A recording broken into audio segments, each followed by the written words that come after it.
Senior national correspondent John Roberts in New York with Trump's unification efforts. Good evening, John. Brett, good evening to you. Donald Trump has shelled any campaign events for this week at least to focus on building out his campaign operation for the general election and to prepare for what will be a couple of very important days in the nation's capital. We love you. Thank you. In a nod to Donald Trump's presumptive leadership of the Republican Party, Speaker of the House Paul Ryan today said he would step down as chairman of the July convention if Trump wants. Trump is clearly still stung by Ryan's refusal to support him. I was blindsided a little bit because he spoke to me 3 weeks ago and it was a very nice call, a very encouraging call. And then all of a sudden he gets on and he does this number. So I'm not exactly sure what he has in mind. The meeting between Trump and Ryan Thursday morning is the pivotal event in what one prominent member of the Republican National Committee calls a historic week for the party.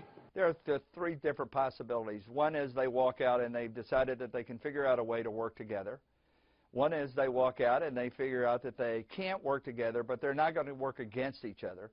And a third way is that they walk out and they decide that, in fact, they're at odds. Many conservatives remain deeply skeptical of Trump, if not outright opposed. At the moment, Trump appears little interested in capitulating to an already established conservative agenda, preferring to march to the beat of his own drum. I'm a conservative, but don't forget, this is called the Republican Party. It's not called the Conservative Party. You know, there are conservative parties. This is called the Republican Party. And he sent more shockwaves through the conservative wing, reversing his opposition to a minimum wage hike. I will tell you, $7.25 is pretty tough.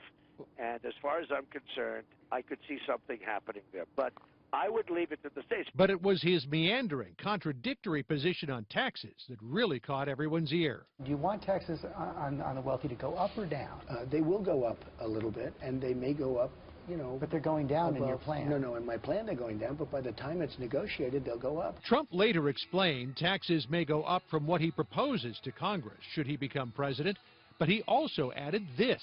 I don't mind paying more tax. I'll be honest with you. I don't mind paying more tax. While primary contests still loom, Nebraska and West Virginia tomorrow, 7 more after that, Trump is already in full general election mode, launching a vicious assault against Hillary and Bill Clinton to counter the expected attacks he'll face on what he has said about women. She's married to a man who was the worst abuser of women in the history of politics.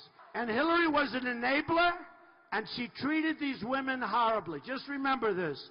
And some of those women were destroyed not by him, but by the way that Hillary Clinton treated them after everything went down. Asked about his scorching onslaught, Hillary Clinton refused to take the bait. I have nothing to say about him and how he's run his campaign.